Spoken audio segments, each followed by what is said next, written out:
Bugungi xorozlarga kechki pitaniya. Xorozlarga ham, tovuqlarga ham.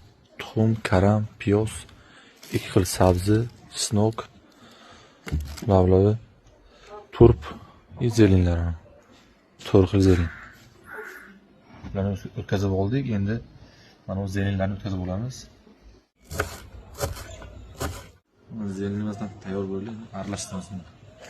Akalar, buni qilishdan maqsad birovga reklama emas, takazuq emas. Prosta bilmaganlar uchun bu bitta ma'lumot. Xorozbozlar uchun. Haftaga 1-2 marta shunaqa qilib berib turish kerak xorozlarga. Tuxumni ham o'tkazib ichiga aralashtiramiz. Keyin bizga ana bu po'choqni ham tashlab yuborish yo'q. Bu qoni kalsiy bu.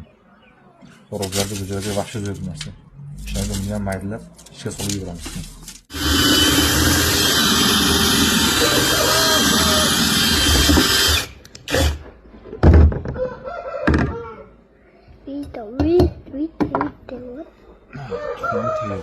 Tuxumni po'stloqni ham aralashtirib olamiz endi.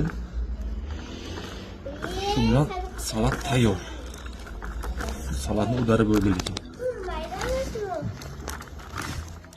Sizlar buni solib o'tmanglar. Bu juda qiyin narsa, prosta uyga ortib qo'ygan ekan, shuni solyapman.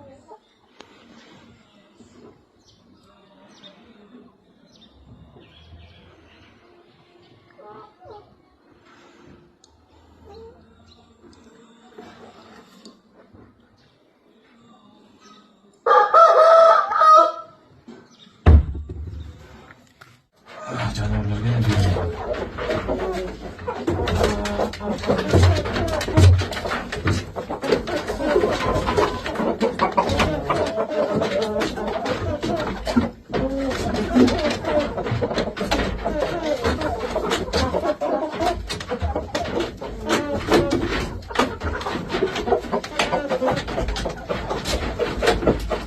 Manda ba'zilarga o'xshab peredoz bo'ladi, oyoqdan qoladi, bunaqa gaplar yo'q.